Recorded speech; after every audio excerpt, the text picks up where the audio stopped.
Hi, and welcome to Take Every Thought Captive, our weekly look at the Catholic intellectual tradition and an exploration of the authors, books, and topics that have shaped Catholic thinking for 2,000 years.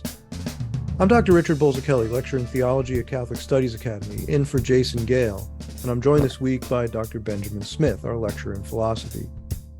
Today we'll be talking about a controversial topic, namely American elections, but in particular, what our good friend Aristotle might have had to say about them. So before we get started, don't forget the basics. Like and subscribe, hit the bell, leave your comments down below, and don't forget to share this content with your friends. So Dr. Smith, what are your opening thoughts? Well, I think obviously there's a lot of ways to interpret the contemporary elections we just went through. We just went through the 2022 midterm elections, in which there were some surprises. I think, there were certain predictions that certainly fell short. And, there's right now is a time when we have a rich time of sort of analysis of why did things turn out so differently than they were anticipated. And I'd say anticipated to turn out a certain way by all sides, right? It wasn't as if this was just sort of, just sort of one faction had its predictions upset. But in general, right, the general predictions were upset, which I think is interesting. And so I thought, while there's a lot of other analysis out there that's worth listening to, I think it's always good and fruitful to see what Aristotle has to say. I think Aristotle, as a political thinker, he's just kind of remarkable, very prescient in a lot of ways. Mm-hmm. His analysis, even though it's from so long ago, seems sort of to have at least some insight and purchase, even in contemporary settings, which are so different than his own. And so I think it's just always fruitful to kind of consult what he has to say. I think him and then Plato, we're at the very beginnings of political theory in the West. Yeah. And a lot of fruitful ideas are there that are worth, consulting. Yeah, it's funny when you think about the ancient philosophers, the political philosophy was a big part of it, maybe even a motivating issue for a great deal of what they were about. Mm-hmm. When you talk about like somebody saying, "I told you so," it's kind of interesting when somebody said, "I told you," it's an "I told you so" from 3,000 years ago. Right, that's right. I mean, it's pretty. It makes you feel kind of silly. Well, yeah, should give us a little humility. So, Aristotle is very famous as political theory by giving a certain regime analysis, right? And in some ways, it's very.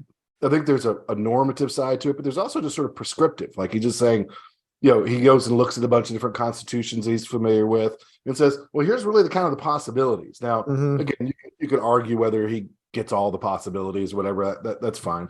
But the possibilities he does hit on, I think, again, have proven to be interesting, and I think still are, right? So he basically identifies 6 possible regimes, right? The biggest division being between just and unjust. Just regimes are ones that are oriented towards the common good, and unjust ones are ones that are contrary to the common good, in which the ruling part rules in a way that undermines the common good. Right? Yeah, actually, can I let me interject right there, because this is actually a really interesting and I think important part of Aristotle's thinking. Mm-hmm. So normally, when if you think of Aristotle, you tend to think of binaries, and you think of distinctions made according to genus and species, right? Mm-hmm. So that's characteristic of his thinking, right? Yep. Now, what's interesting though is where are the dividing lines in his mind?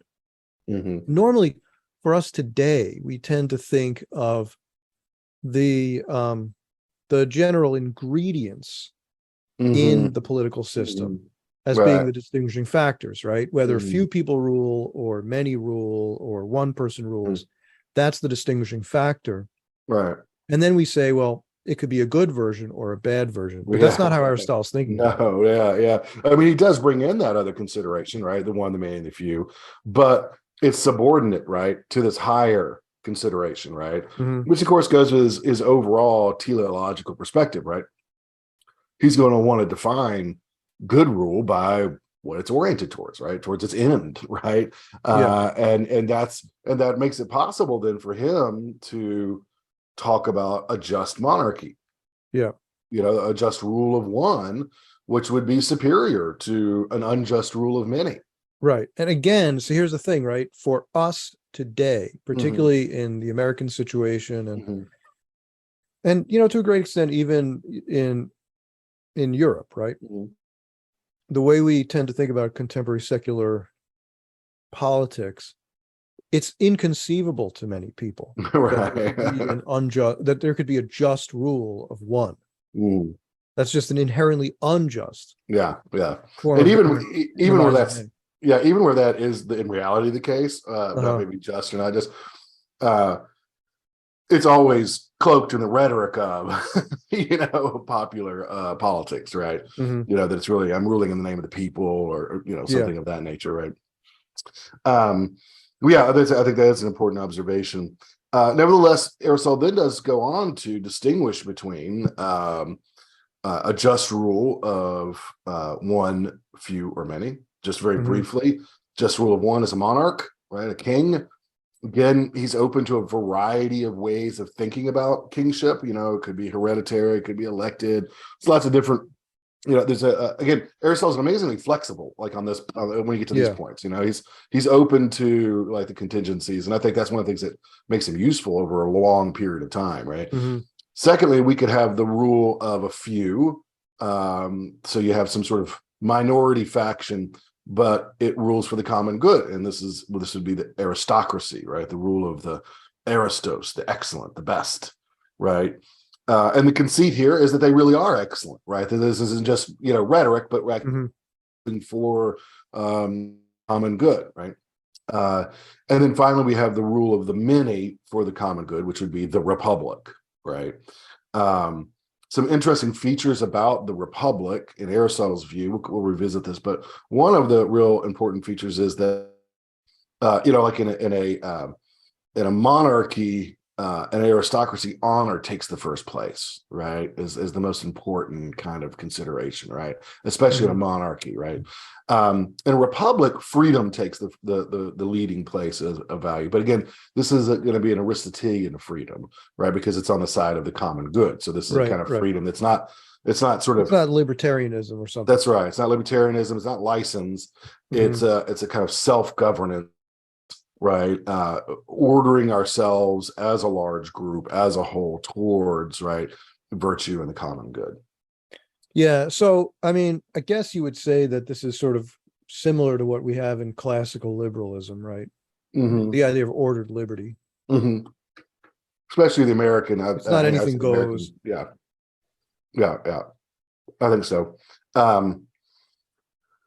So on the other side, that we have three versions of corrupt governments, right? One is the tyranny, properly so called, in which you have the rule of one for himself, right? That is contrary to the common good. So here you just think of your classic, selfish, dictatorship. I would think of like Manuel Noriega in Panama, these sorts of people, right? Then you would have the rule of a few, contrary to the common good. So that would be the oligarchy. And then the rule of the many against the common good, which he calls, interestingly enough, democracy. And he distinguishes even within a democracy between, extreme democracies and sort of moderate democracies.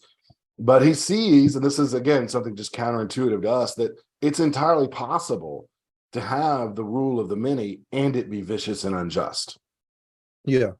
Right. That was actually one of the insights that I derived from Aristotle that I found particularly liberating for me, in terms of, by liberating here, I mean that it opened my mind and allowed me to see things from a perspective to which I'd been blind in the past. Growing up in the United States, the word democracy has a certain sanctity to it. And you can't imagine that. It just seems like the word that it's almost a synonym for justice in the way that you're brought to think about it. But no, not for Aristotle. And it's eminently clear, actually, right? What he means. Yeah, you could have a whole bunch of individuals running around clamoring for their own private goods. Uh, The aggregate of that turns out to be what they end up sort of choosing by mob rule. That's yes, not a just situation. that's right. And as much as you're absolutely right, Rich, in terms of, I would say, the current received American view about democracy, I think very interestingly, our founding fathers were not so naive about this, right? Yeah, In fact, they're very clearly worried about the tyranny of the majority, right? This is something that's in their writings that we hardly even speak about anymore, but they were very yeah, clear. That's why we have a written constitution that has constitutional rights, even if the majority are against them, right? right, right. So they recognize that mere majoritarianism, even though they certainly wanted a republic, they weren't, the founding fathers of America weren't merely majoritarians, right? Yeah, and consider the fact that they came up with they came up with a system of divided government. They came up Mm-hmm. with a bicameral legislature, Mm-hmm. and the means in the original design, Mm-hmm. right, the means of electing people to each chamber was different. Mm-hmm. Yeah. And in my view, that's wise. Mm-hmm. I think if I had my way, if I could change, sort of tweak one thing about the Constitution, I would probably pull back. I'd pull back on the 17th Amendment and return the. I mean, that's my own view. I would, but Yeah. I think it was wise Sure. to have a different means of electing senators than representatives. Mm-hmm. Mm-hmm. They're supposed to do different things, right? Their That's right. purpose Yeah. is different in the legislature. That's right. That's right. Yeah. Um, I'm in agreement with you on this. So I think, yeah, they're the cooling chamber. They're the dignified ones. They have longer, a longer tenure on purpose, and they're not supposed to be subject to popular whim, right? And there's supposed to be an insulating layer Mm-hmm. that preserves the sort of sovereignty and distinctness of the states and their own particular interests. Mm-hmm. States as states, right? Right. So, and that was the reason why they were appointed by state legislatures. Mm-hmm. Mm-hmm. Yeah, I mean, for all the things that this helps to explain, that what to some is the aggravating feature, right, of American polity, right, which is that we do have divided government not only in branches but between federal and state, in order to hold off the tyranny of the majority, right, in Yeah. order to sort of limit, a kind of mob rule from happening. Albeit many of those features, as you pointed out, have been eroded. So that's just a broad sketch. One thing I definitely want to point out here is that Aristotle goes on to give some nuances that I think are important in distinguishing some of these regimes, in particular between oligarchy and democracy. Mhm. It's not on his. He said, he starts out by distinguishing broadly between the rule of a few and the rule of many. But what he changes, what he adds, I should say, to that very general description is the idea that, in fact, what really distinguishes at a deeper level oligarchy is their primary understanding of justice, right? Or their primary understanding of what's most important. And for the oligarchy, it's rule by the wealthy, right? That wealth is your claim to rule, right? And interestingly, Aristotle a little nod to the oligarchs. He says that they're wrong, of course, but he does say, the idea here is, well, if they contribute more, right, then why shouldn't they have a broader say, right? That's the oligarch's perspective. And Aristotle says there's a piece of justice in that, right? There's a little bit you can kind of say, like, well, there's a little something to be said about that. Again, I kind of think the American polity kind of reflected that, idea that there's a little bit of say there you would want to grant to those who contribute more, at least in terms of material well-being. On the other hand, but it's exaggerated, right? It's like taking one little part and making it the whole, right? Yeah. And then on the other side, very interestingly, right, what democracy prizes above all things is equality, right?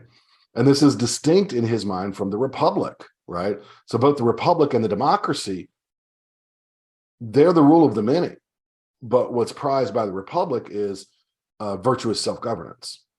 What's prized by the democracy is a kind of unjust egalitarianism, or a kind of unjust obsession, right, with equality, right? And does that sound familiar, Rich? It sounds really familiar. I can't quite put my finger on where I've heard it before. Right. I mean, it's kind of remarkable, right? I mean, Yeah. these are still the same terms. I mean, even if you happen to be very sympathetic to them, it's interesting that these are the same kinds of terms, right?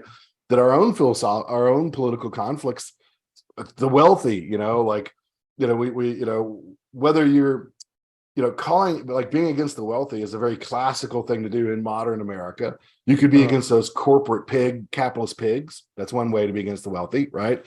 Or you could be against, you'd be against wealth in terms of wanting to redistribute, right, goods and sort of help everybody and all that sort of thing, right? Or you could be against some thinking that they're sort of like some kind of global elitist group, right, that's trying to oppress everybody and rule over everybody, right? So the point being is, even whether you kind of fall on the right or left there, it is interesting. These are the very terms in which we debate, right, politics, right? Yeah. Which I think is speaks well for Aristotle's understanding. Now, what of this is applicable to us? One of the really interesting things in Greek political thought, especially at the time, is, and you can find this not only in Aristotle, but authors like Thucydides, who are more interested in history, is the idea of that within the same polis, within the same community, there will actually be vying regimes, right? Which I think is actually really interesting. It's one thing to say, I would argue from a historical grounds and political legal grounds, right, that the United States of America is a federal constitutional republic, right? That I think that's true, okay.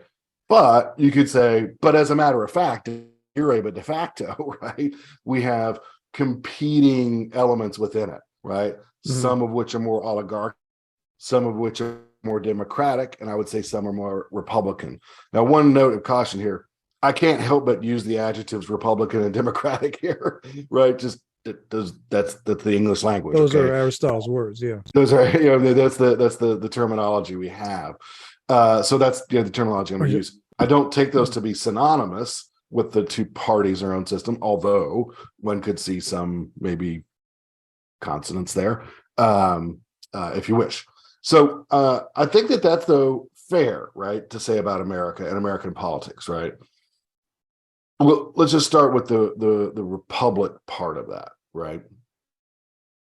So Aristotle thinks that those who favor a republic, or a republican form of government, is going to emphasize self-governance and freedom, right? Mm-hmm. And is going to emphasize a predominance of the middle class, right? And it's really interesting that Aristotle brings class into his analysis politically, right? We start reading, when you really read into Aristotle's politics, like the whole book, he brings up class quite a bit and economics quite a bit as an important feature, really, of political life. And again, I think he's astute on that point. The middle class, he thinks, they have enough property that they are independent, right? So we're not talking about renters here, right? We're talking about people who own property. Mm-hmm. They have enough that they are not destitute. They're not desperate, can live well, right? And again, just kind of maybe pushes against some of our sensibilities. But, Aristotle doesn't think the desperately poor can live well. He does think they're necessarily vicious, but he thinks it's hard to live a flourishing life if you're desperately poor. Right, yeah. That's the way I'd put it. So the middle class are people who have enough property to live well, as in flourish as human beings, right? Mm-hmm. Radically dependent on us. They're not dependent on patronage necessarily. But interesting, he says they have enough to be virtuous, but not enough to be luxurious and decadent, right? So the thing about the middle class he finds very appealing, right, is they're sort of, and this is so Aristotle, right? They're sort of median, their middleness, right, actually, between extreme poverty and wealth is exactly what's appropriate about them. They're not so comfortable that they're going to be decadent, but they're not so desperately poor that they're either going to be in despair or revolutionary. Yeah. Right. So for Aristotle, I mean, it's important to point this out for the audience because some of them may not, maybe some of them aren't that familiar with Aristotle Okay. as a thinker.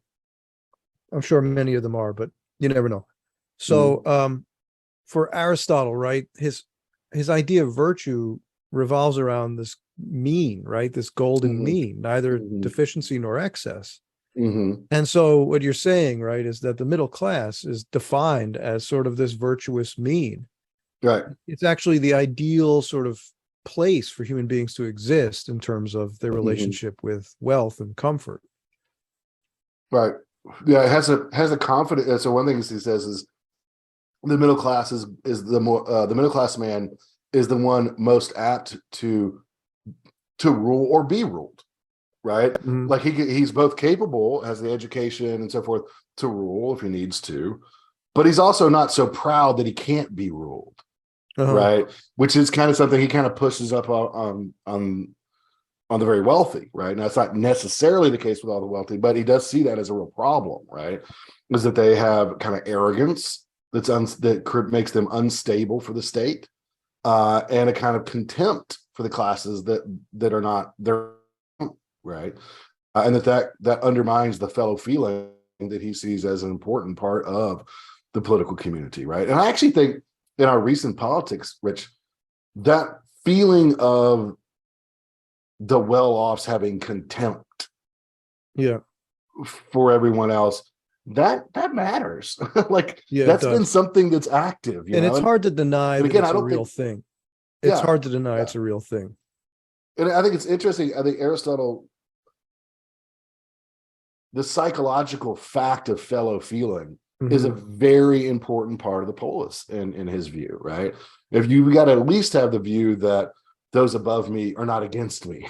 And that we're at least in some sort of shared project, at least to some degree, right? I think that's important. Yeah, it's funny. I think of Max Scheler and his thinking on these kinds of questions in the early 20th century. He was very concerned about the rise of fascism as well as communism. And both of those kind of play on these sorts of these tensions, right? And so he wrote that must-read book, Resentment, right? In my opinion, it's a must-read.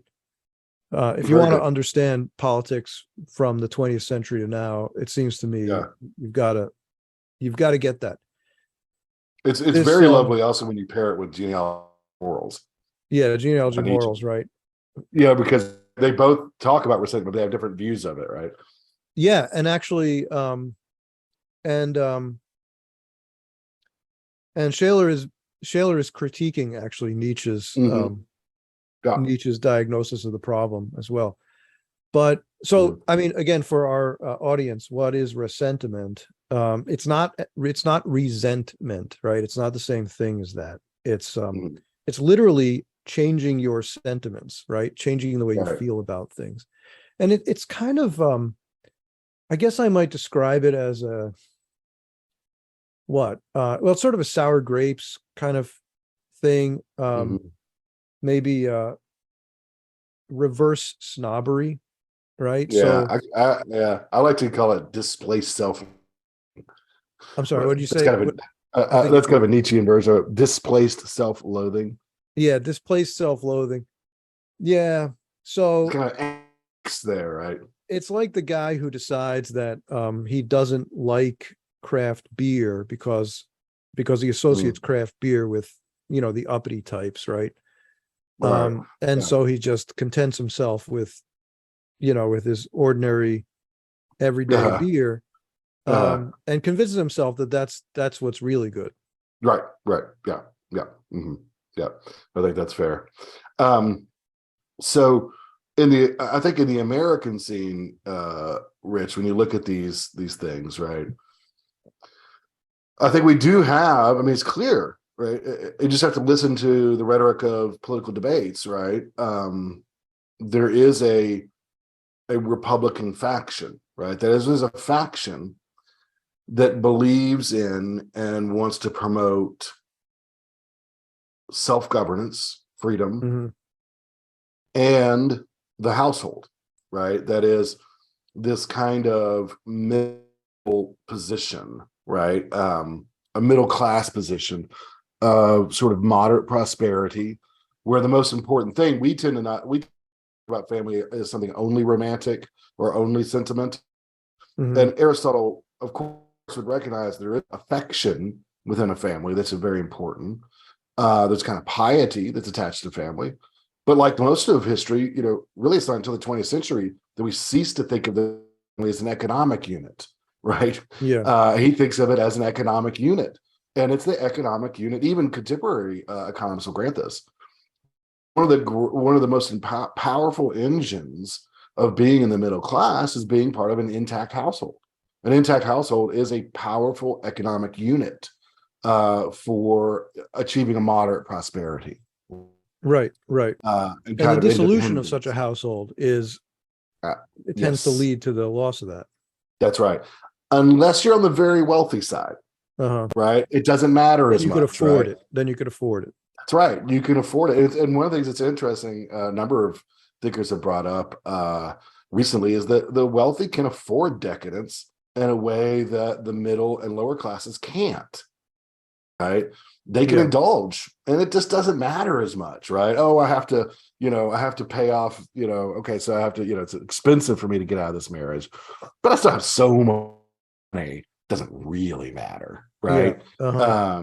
Whereas, I think the household as supporting the middle class is key. And I think it is one of the key distinguishing marks between being in the middle class and not being in the middle class, right?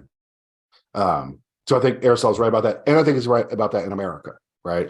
Mm-hmm. The American, sort of dream is actually not, or never, it wasn't historically, opulence, right? The American dream was that the average man, average family working together, being frugal, could achieve a kind of moderate prosperity that had carried with it a kind of independence, right?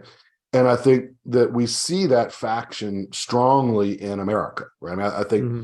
the idea that family, moderate prosperity, frugality, hard work, and self-governance, right, are all part of a certain way of life in America. And that there's a certain faction that wants to do what it needs to do politically to keep that going. Yeah, and what's interesting is that while there's a self-interest to that, Sure. it's not selfish, right? Because that particular faction sees that as a common good, right? Right. It's not just good for me. It's good for all of us. It's good for all of us. It's good for even for the polis. I mean, I think Aristotle thinks because they're the most stable, they're the Mm-hmm. ones most likely to see the importance of civic virtue and civic stability. You can Right. envision a future for your society from that vantage point. Mm-hmm. That's right. But one in which you need that society too, right? You see sort of, you don't have the arrogance necessarily of the super wealthy, right? Nor the despair of those who are super dispossessed, right? I think when you sort of imagine, like, today, we speak of globalists, and Mm-hmm. there's a way of thinking about what that is. Mm-hmm. The there's a sense in which the local, the regional, the national is not a value, right? It's not an object of value. No, And yeah, they don't even seem right, to care about it. yeah, from that point of view.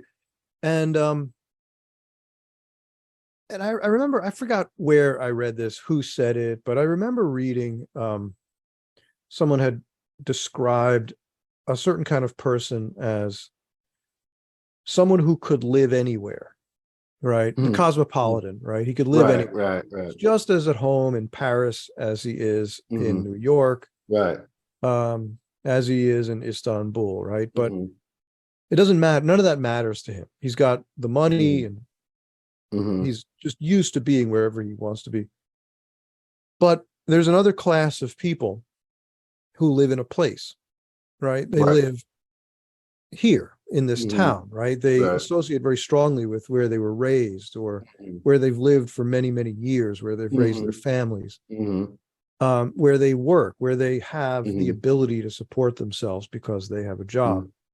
Mhm. They can't live anywhere. They live Mhm. somewhere, That's right. Right. right? And Mhm. that divide, I think, is probably that's probably maybe the truest way to cast the sort of populist versus globalist, Mhm. um, sort of tension, right? Right. Right. Yeah. Yeah. That's true. And so what you have then is that you have a possibility where the middle class, right, because of who it is and because of the kinds of things that they depend on, and because of sort of their status as a class, right, are more attached to what you're saying to their location, right? Um, but are off can be sort of squeezed out between two other forces, right? Yeah. Both kind of uh, the dispossessed revolutionaries, right? I would call them Hmm. the extremely poor, who not just are poor but want to take from others in order to improve their situation, right? That's Yeah. a real key there, right? That's the revolutionary, right? Dispossessed. And on the other hand, the upper class. Now it's not as if, but because somebody's upper class, that they won't necessarily be patriotic. And same thing, somebody who's lower class, but you can still find these tendencies, right? Yeah. That there is at the very top end, say in America, there's a lot of people who seem to almost hate the country, right? Yeah. And sort of despise people who shop at Target and Walmart, like, oh, there's something just you're just so, oh, that's kind of, like that's the reaction to them, oh, you like to eat at Cracker Barrel. Well, clearly Yeah. you're They're the worst. deplorable. Yeah, you're deplorable, right? How could you do, there's kind of contempt, right, from that side, towards sort of the middle class. The middle class isn't as free to be decadent and luxurious, right? It doesn't have those things, right? It might have a small, um, a modicum of comfort, right, and a modicum of security, but it Right. doesn't have luxury. It doesn't have Yeah. opulence, So right? every now and then they could go out and have somebody else cook their meal. It Right. can't be an opulent meal, but it could be Cracker Mhm. Barrel, That's right. right? Cracker Barrel. That's right. And hey, everybody's happy. Like, wow, man, we're going to Cracker Barrel this week. Yeah. Right, but yeah, man. So um, I think in American politics, I would want to um, interpret, right, the poor, okay, that the lower here, the many, right, Mhm. in this case, as the dispossessed, right, or those who view themselves as the dispossessed. And so here we have, I think, kind of the what I would consider like the radical victims classes that we're be familiar with, right? That is those who are not just poor, but those who are poor. And let me just say, obviously, there can be people who are poor that we probably, with a maybe a little better eye than Aristotle on this point, recognize, poor to no fault of their own, that sort of thing, right? Um, Still hardworking, law-abiding, patriotic, all those sorts of things, right? And Yeah. that's very much true. But there is an element of the poor, just like when I teach a section on greed. Of course, I lead with greedy wealthy, right? When I talk about the vice of greed, but it's also the case, right, that the poor can be greedy, right? They're just not necessarily as successful, Yeah, they're not right? as successful at it. Right, Yeah. And right. it's But that also, doesn't mean they but don't have the another thing to vice, point right? out there. So there are two elements here, right? To Mm, think about.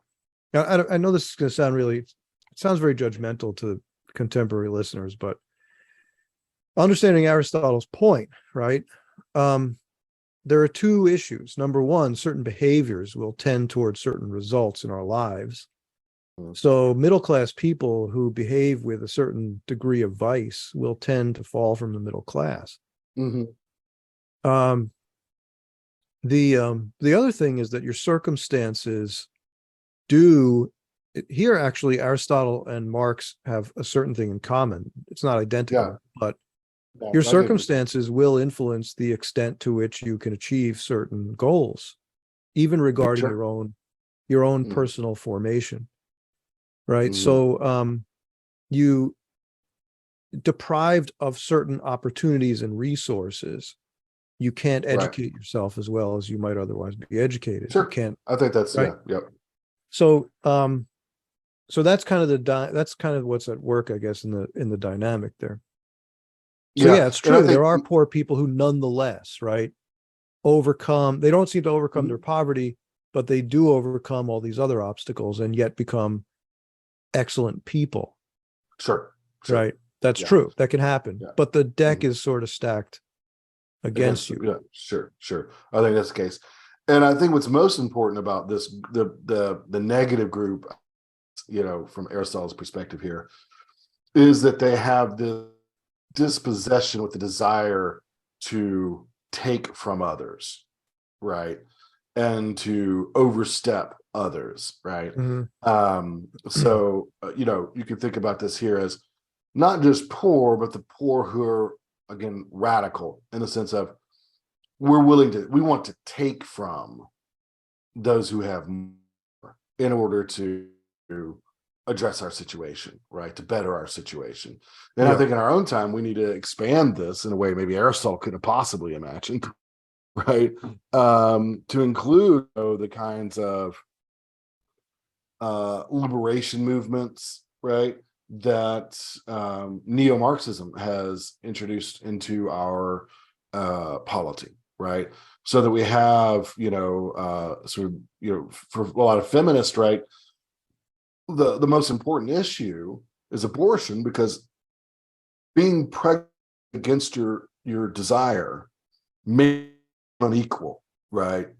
And we have to force upon society, I mean, even now, right, that others should pay for Mhm. abortion so that I may be equal to men, right? And then, of course, you can see this in terms of, the more radical elements of the civil rights movement. You can see this, of course, in gender movements, the homosexual movements, all those sorts of movements, right? That want to dispossess the household, right? Dispossess, the kind of family life that's part of the middle class. Really, frankly, want to almost seem to destroy it, right? Yeah. In order to increase their own position in society, right? At the expense of sort of the middle class, right? And the kind of life whole that goes with being middle class, right? Yeah. Does sense? So let's bring this back to the question of Mhm. American elections, Okay. right? So, all right, I think we've identified sort of the elements, right? Um, Mhm. but how does this play out in terms of what we see when American elections happen? And what would Mhm. Aristotle say about that scene? Mhm. Well, as indicated, again, there's a lot of complex factors, a lot of ways to explain what we witnessed, just most recently. I think this is just one window onto this, but you can see very clearly a distinction between married and unmarried, right, in Yeah, the voting patterns, right? that was pretty profound, actually. Yeah, and it's just, I mean, you can't deny it. I mean, it was like 60% plus of unmarried women, right, Yeah, vote for a kind of regime that will redistribute wealth essentially and redistribute social, I want to say social security, but security within the sort of society. I don't mean social security as the program, but hmm, security within society at the expense of the middle class, right? They're voting a certain way. They tend to vote left, right? And broke pretty strongly to the left this time. And it's not just a male versus female yeah. It's married versus there, it's married unmarried, right? versus Because unmarried. Now, it is majority, right? true. It is true that unmarried men did tend to Sure. break to the right, but not as Mm-hmm. strongly Mm-hmm.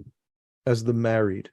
And interestingly, I won't get all the details here, but Aristotle actually talks about the fact that men and middle classness kind of go together.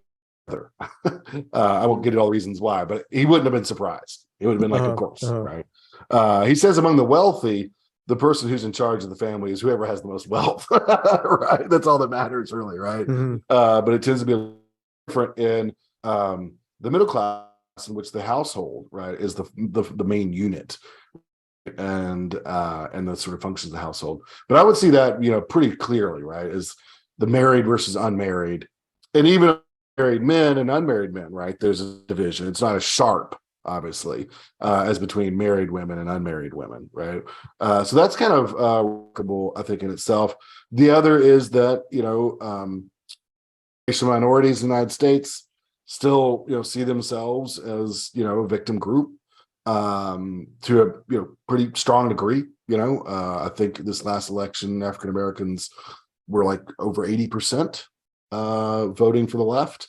That's pretty that's really strong. It's pretty decisive. It's pretty decisive, sure, but it's actually less than it used to be, which is interesting.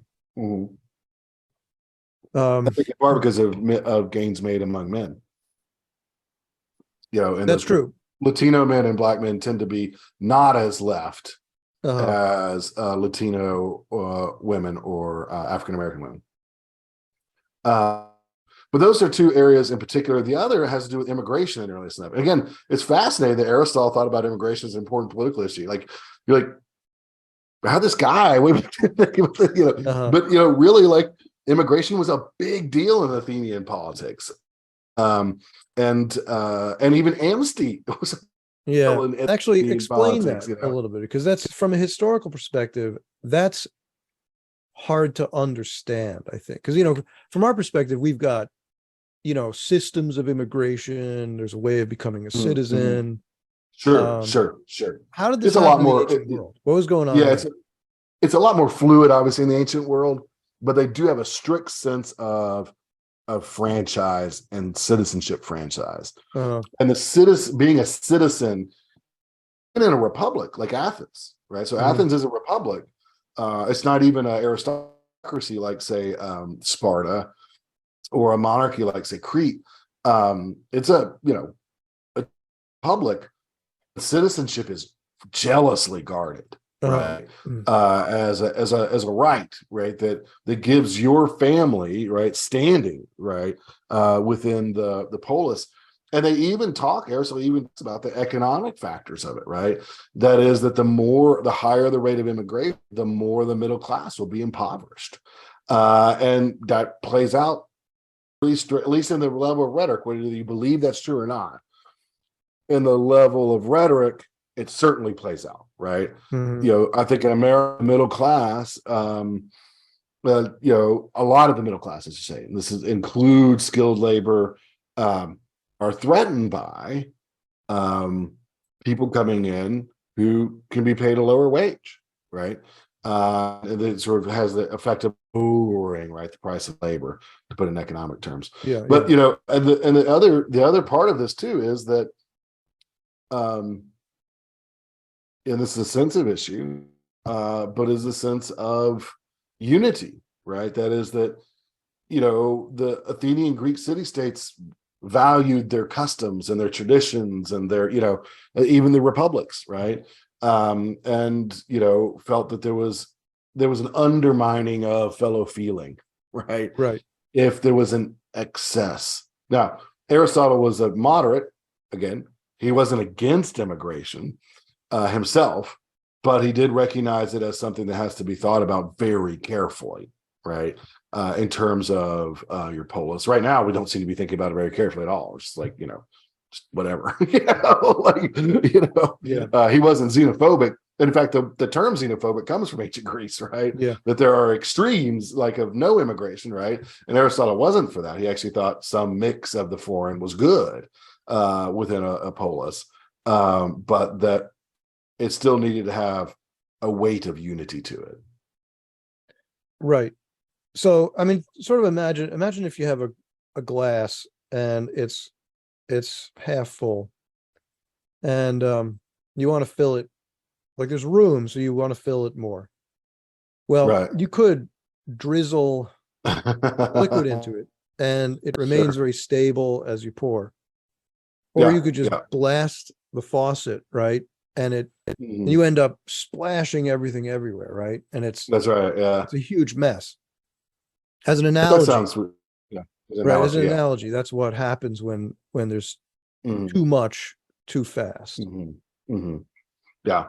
And then our contemporary sort of setting, as far as oligarchy goes, I think those who vote that way, like how do the very wealthy vote? And I'm not talking about even maybe the, accountant who makes six figures. I'm talking about like the very, very wealthy, Uh-huh. right?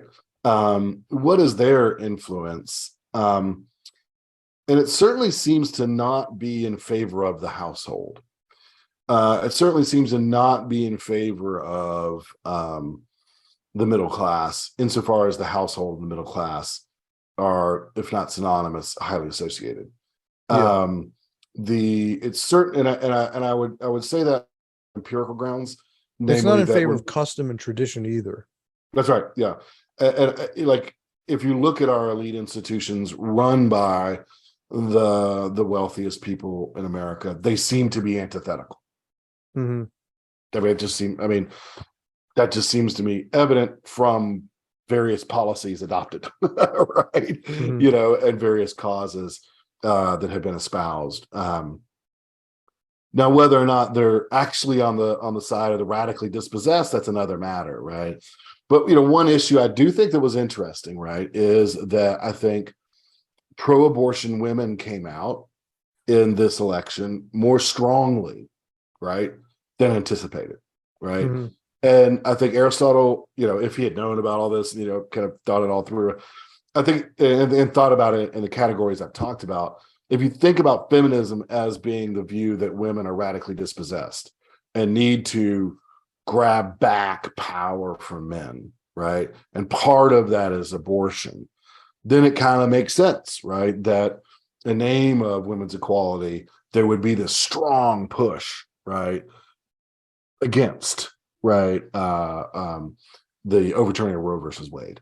Um, it's not shocking, whether, and I think in the very tight local elections, because all these elections are actually local elections, if you really think about it, you're talking about a state level or district level for House Representatives.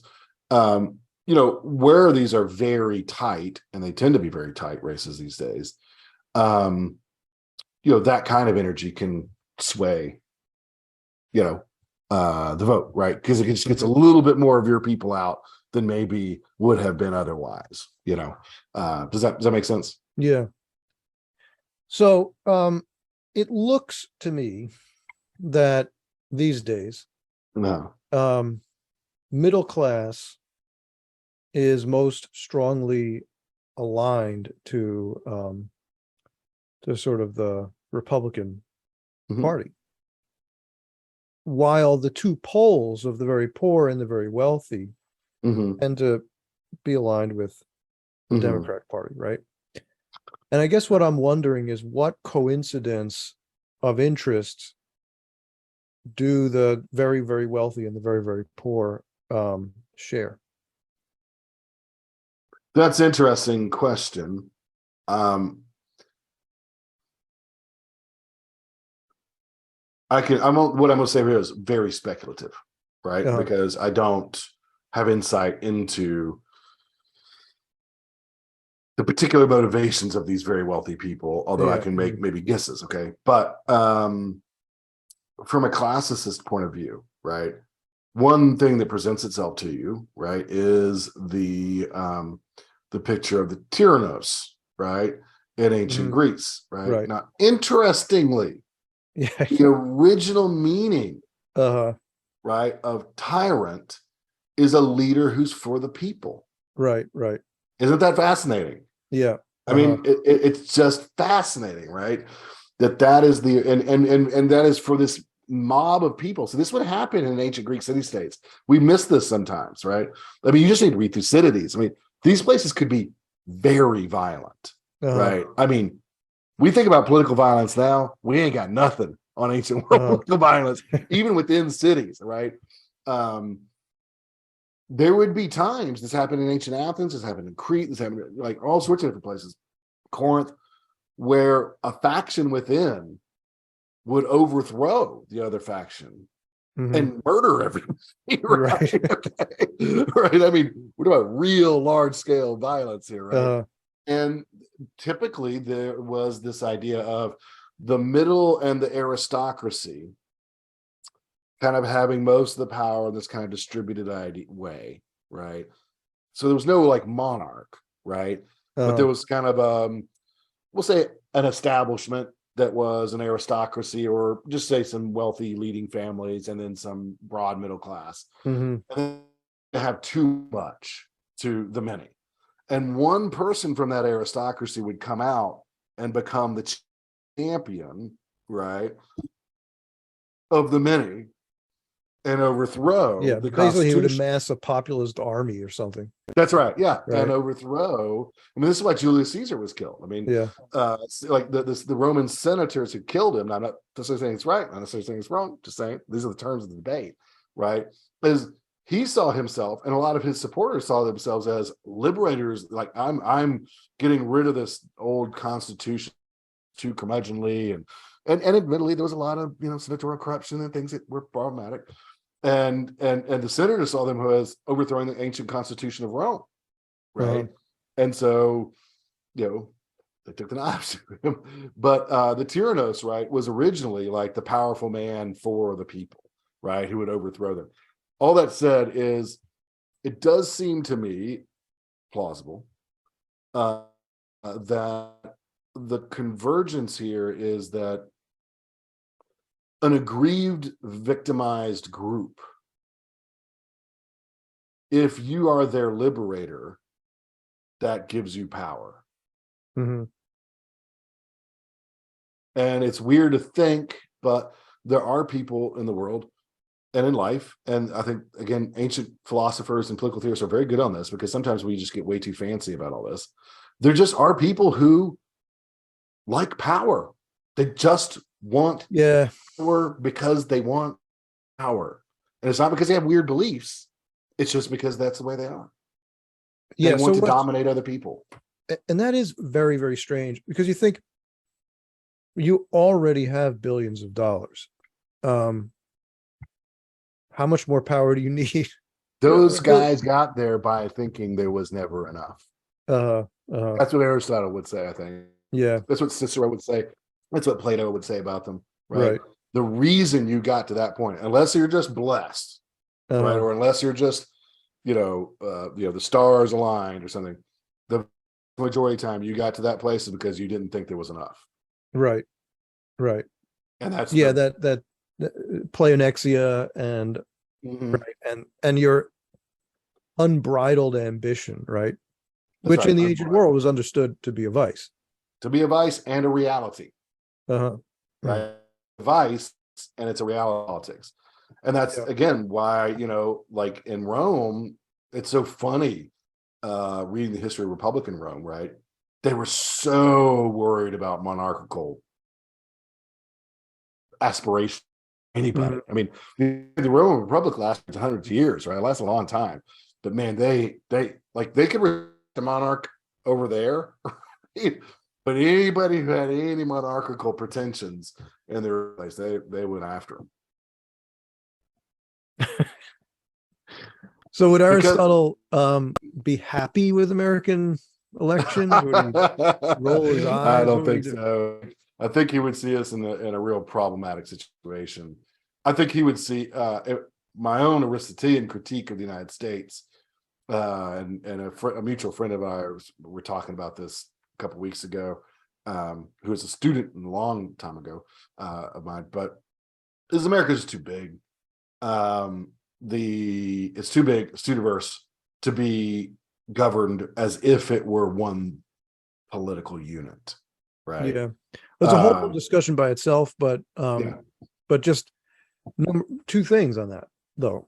Number one, that was an insight from the ancient world, right? That any polis that was larger than what did Plato say? It's pretty small. Yeah, right. It's unmanageable. It's unmanageable. And the other thing was the framers of the U.S. Constitution were deeply concerned Right. that the United States, even when it was 13 colonies and only a few million people, was much too big. Too big, yeah. I think, yeah, and even from an ancient perspective, again, they were familiar with gigantic political units, like the Persian Empire. Right. Right. And, you know, and I think even the best of the Greeks would give a grudging respect to the emperor, right? And say, you know, that's an empire. We don't want to be part of it. Right. Yeah. But that's an empire. empire. We're aiming at. Yeah. Like, and if you are that big, you kind of gotta be an empire or some approximation of an empire. I like the way Montesquieu, not an ancient thinker, but an Enlightenment thinker, who I think is still quite astute, put it, is that the best you can do in this situation is to have an alliance of republics. Yeah, right. And that sounds to me like American federalism, you know. Or maybe where it needs to just resign itself to being. That's right. Yeah. Mm-hmm. I mean, you know, and really, I've been on this point for a long time. Even when I was more academically involved, it was to argue that our biggest problem is we're just not a polis. Like, we just don't have enough commonality at this point to have the kind of fruitful life that Aristotle wanted. That doesn't mean we can't come up with some sort of wise and thoughtful arrangement by which we could still sort of cooperate and you know, sort of be connected in some ways, but that we have to recognize that really political life needs to go on at a much more local level. It does seem, though, that we're in the midst of kind of working that out, and it seems to me that I don't know, we don't see clearly where we're headed, but when you look at concretely, like at a practical level, the results of these elections in the past few cycles, there's an unconscious working out of things in that sort of direction. Yeah, I think so. And as painful as that may be, and as worrisome in a lot of ways, and I take that seriously, it still might actually be prudent under these circumstances. If that makes sense. Considering, like, what are the alternatives on the table, right? Right. Yeah. Yeah. All right. So, do you have any final thoughts? Because I think we've gone a bit long, but sure. Yeah. Just final thoughts. I think you know, just my cards on the table here. Aristotle's correct that if you're going to have a republic, the middle class needs to be predominant, and that means favoring a certain kind of lifestyle. And it's about economic class, but it's primarily about a certain lifestyle, right? Namely one that's middling, right? In which you're not grasping at every golden ring, but you're hardworking, frugal, you know, creating an economic unit called the family that is both prosperous and virtuous, you know, both useful and virtuous, to put it in Aristotelian terms, and that actually contributes to the common good of the polis. These other things that destroy it are inimical to the common good. And I do think in the long view, I think the United States, I think kind of what we've been talking about here at the end, kind of decentralization, is probably the current elections point in that direction, right? As our best situation. We are so closely divided, so hot, like, I think we're so hostile because we're so closely divided, right? Like the degree of hostility, the degree of division, the closeness of these things is not really sustainable, it seems to me. And that really we've got the solution, which is federalism. Yeah. All right. So thanks for having this conversation. And there's a lot for our audience to think about, as usual. Yeah, so in the audience, don't forget, hit the like and subscribe button and share our content. Thanks for joining us, and God bless.